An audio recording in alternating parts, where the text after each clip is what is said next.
I started my lock journey, and I think it should be a whole nother video about why I decided to do it. Because this video, I do want to cover multiple things. I want to cover having heat damage or chemical damaged hair with locks. No one even talks about that. Talking about like being single with locks in a predominantly white city, Austin, Texas. I can share that with you. How it's been embracing the imperfections that come with letting your locks do their starter locks thing. And then just the up and like almost the woes, I'll be honest. Like the woes of figuring out my like hair care process. That's also a big doozy. So we have a lot to talk about in this video. First thing I want to talk about heat damage, hair, or again, chemical damage. So just a little backstory. When I started my lock journey, I just didn't know what to do with my hair. I had been doing all the things. I've been doing the weave, obviously with leave out, flat ironing it. And then I was like, you know what? I'm just going to be a heat trained natural. Did the heat trained natural thing. Somehow in Texas, I managed to do that. And then there's also times when I was like, you know what? I've never done any color to my hair. So I bleached my hair. I did the whole blonde, honey blonde, and then even dyed it pink, dyed it back to my natural color. And it is as it is today. And when I had my friend Autumn install my starter locks, let me tell you, they were skinny little string, like they were skinnier than string beans. Heat damage from straightening it. This is a great example. I lost a lot of curl here compared to like this part here from heat damage. I think it's fine. People have asked me if I'm gonna cut it off. I might, I don't know. I didn't have all this fullness at the time. Whew. I definitely had questions like you may be having if you also have like damaged hair. I thought about, oh, maybe I should have just cut it and just like grow my hair out. No. You don't need to do that. I am evidence that you don't need to do that. I did trim off some parts that I regret. Here, maybe it's this one. I have one that's a little bit shorter and uneven. It might be this one that I trimmed. And what you don't realize, and maybe I can show it in the pictures, pulls up with the rest of the thicker hair. I don't know how to explain it. And as you can tell, they just plump up over time. I think it was it within 3 months they were starting to, and that was just amazing. The only downside to starting with heat damaged hair is that I was scared to have smaller parts because I was so focused on how my hair looked now and how the twist. So just so you know, like I did the 2-strand twists instead of the coils starting out. And I was so focused on, okay, this is the size it's going to be. But no, it gets fluffy and bigger. So I am kind of like, is it going to be a bit thicker than I'd like? I don't know. It's a toss up. If you're okay with surprises, don't worry about the heat damaged hair.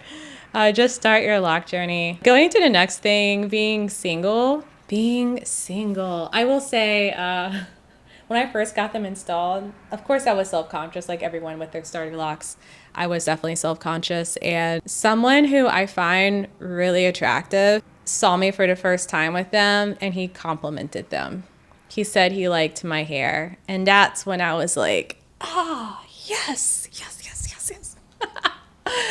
He shall not be named, but that compliment meant the world to me because I was really self-conscious at first. And that even goes into, the whole rest of the thing. Like I've actually have taken a break from the dating apps, and I will be honest, I felt like I didn't get as many matches on the dating apps. This could be because of my pictures. It could be because my hair was like super string beans at the time. But I felt like I was starting to get a lot more dates, or I don't know, speaking in past tense. I'm getting a lot more dates in person compared to on the apps. I still got matches, but less men were really talking to me. And this is so situational. It could have just been, the time of the year, the type of app, like the type of men who are swiping, it was just like, there's so many variables when it comes to dating apps and things. But just comparing it to when I had a weave and was on the apps, like I got a lot more action, I will say.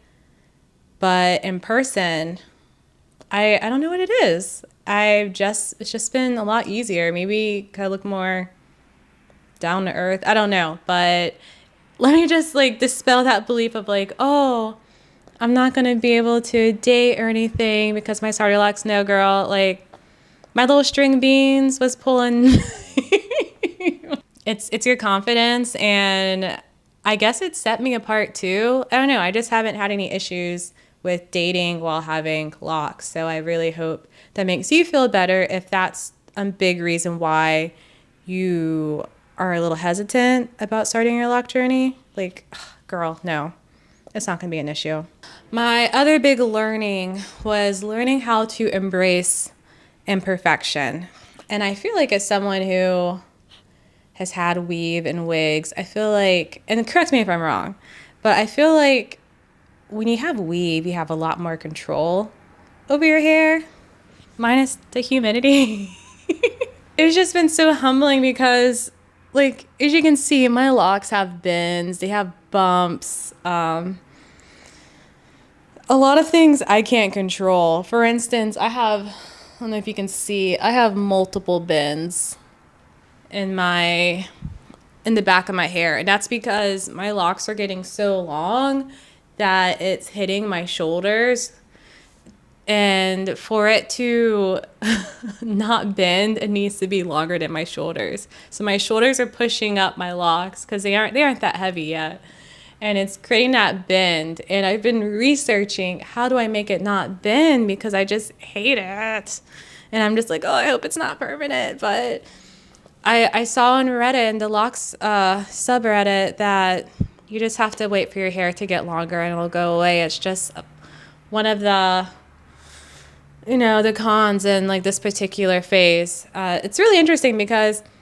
when I got my starter locks installed, after a month or so, they like shrunk up almost to my ears. And I was like, oh, I really want them to be longer. And now that they have gotten longer, I'm just like, oh, I kind of miss when my hair was like to my ears. I look back at my pictures and I'm like, man, I looked freaking cute. I really liked it short. And now I'm in the awkward stage. The whole thing is technically awkward.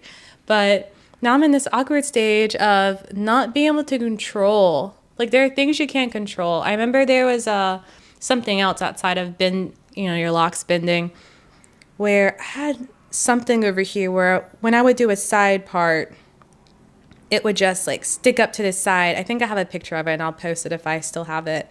It would just like stick out and I just had to leave it be.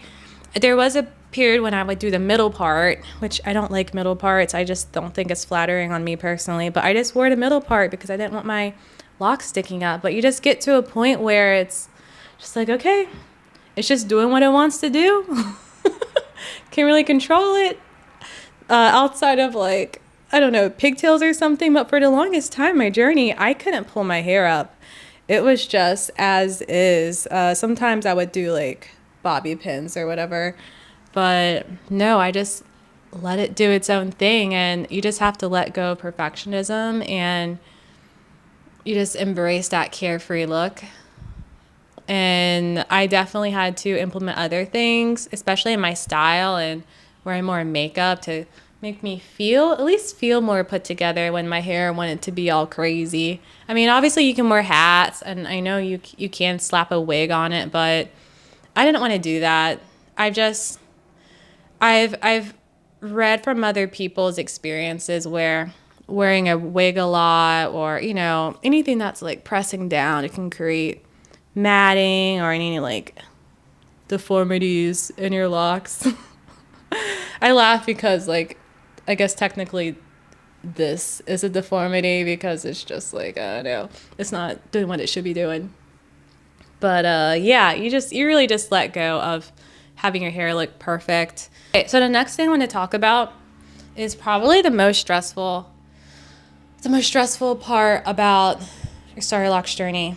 Is that there are going to be a lot of people telling you how to take care of your locks, and there's going to be so many different ways to take care of it, and it's really based off of the health of your scalp, obviously your hair type and the porosity of your hair, and Probably genetics, I guess. I feel like there's a lot of variables that come into how and why you do your wash day. And there was a time when I thought I couldn't do locks because I was having such a struggle. A lot of people were telling me to use oils. They said that I even went to a loctician. I went to a consultation from a loctician. They told me people get mixed up because they should be using vitamin E oil. So I was like, okay, vitamin E oil. My scalp was screaming at me for using vitamin E oil. And that's when I realized, like, you know what? I just can't use oils on my scalp. And so that's just advice I have to ignore, because for the longest time, I wasn't putting anything on my scalp. And I thought because I had locks, I needed to. That's totally wrong. That's right for other people, but it's not going to be right for you. And me not having anything on my scalp could be wrong for you. Maybe you need oil on your scalp, you know? So you honestly have to just play trial and error and see what works for you. I had to figure out what shampoos to use because some products would just leave a white residue on my locks. And for the longest time, I thought maybe I wasn't washing it out as well, which is also a part, is figuring out, like, do you wash standing up in a shower? Do you need a hair basin to wash your hair? It was really frustrating to be having wash day and then all of a sudden you have to rewash your hair and you don't know why you need to rewash it. It was a doozy. I think that was the biggest thing.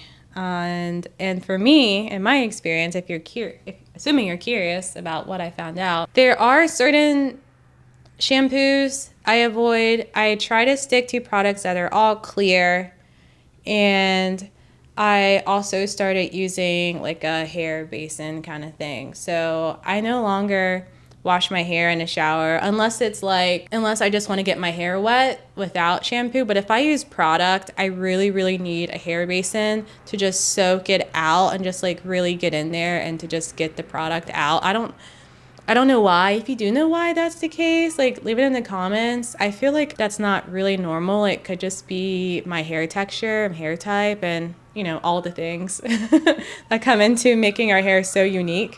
Okay, let's talk about hair products. So I thought I needed these very specific products specifically for locks, and that's not the case, which is really great because some of them are really expensive, and they are nice, they do work, but there's ways around it if you don't want to spend that much money on hair care products. And the whole reason why I was interested in locks is like the simplicity of it, or at least, I mean, you can make this as complicated as you want, right? But I choose simplicity, and I use apple cider vinegar a lot. That's been like gold for me for wash days. I love it. So don't feel pigeonholed into locks only products, and you can really use any product that responds all right with your hair. Again, trial and error.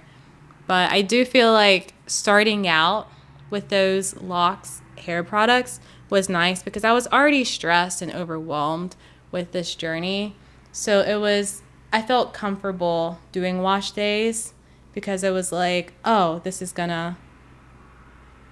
many people had a good experience with it and they all have locks, so it was great. So after that whole like shampoo fiasco I dealt with, I just went to that, and yeah, it really helped me feel more confident. But going into, I think, my final point, you're always gonna doubt yourself throughout this journey. You think you have it figured out, and then something else will happen that will make you think, oh, I shouldn't have done that to my hair. Like right now I'm going through this whole question of like, does my hair feel the way it should feel? Like, is it too dry or is it actually moisturized? And this is just what locks feel like. Fortunately, I have a friend who grew up with, she had locks almost her entire life. And I'm glad I have someone to talk to about it and get her feedback. But I'm at the point now where I'm like, do I want to use some like moisturizer sprays? And that's been a little bit tricky because a lot of sprays are like creamy white, and I'm just really afraid of getting residue, so I'm trying to stick to clear. I feel like you just have to embrace imperfections and embrace the unknown and the uncertainty and that whole like, am I doing this right? Maybe not. Especially during retwists. I do my own retwists, and starting out, I had my friend help me and also like watch me do them. And there were still times when Even now, I'm like, am I doing this backwards? But I'm also just like, you know what? Let's just see what happens. Let's just ride this ride and see what happens. And I think the reason why I'm okay with doing that is I've seen on social media people talking about, oh, this is my second time or third time with locks. And it just makes me think, oh, okay, so you get to a point where you just want to start over, whether it's departing or something else about your hair. And so this isn't the end all be all. Like, technically locks aren't perfect, right? You can comb, brush them out, you can cut them off. Like, you're not stuck with them forever. So I just feel like it's really unnecessary to put so much pressure on yourself to do everything the right way the very first time, because that's not going to happen. Even if you pay someone, if you pay a loctician, not all locticians are the same, and not all of them are going to do the best practice, or maybe it's best practice to them but not best for your hair, and it turns out yeah. So there's just uncertainty with all of it, but you just have to, I guess, just trust the process and be okay with learning from your mistakes, which I think this has helped me a lot. But overall, am I happy with my decision? Yes, I am very happy. I honestly wish I had done this sooner. I had someone mention to me years ago that I would look good with locks, and I was like, oh, thanks. And I just like, whatever. But it wasn't until I just did not know what to do with my hair, I decided, let's do it. I did research for maybe like half a day, and I was like, okay, let's do it. And it's been a really good experience. So if you have any questions, just leave them out in the comments. I can share my experience. I also am curious about your experience. But again, everyone's experience is going to be so different with locks. I hope that clears up everything for you. I know if you are this far in this video, you definitely are someone who is taking this seriously, and you're just seriously trying to figure out what to do, whether or not this is for you, or just wanting to prevent making any mistakes and just wanting to go about it the right way and just being prepared for all the things that come with it. So if that's you, also feel free to leave me a comment, ask anything else if you want. But yeah, let's go.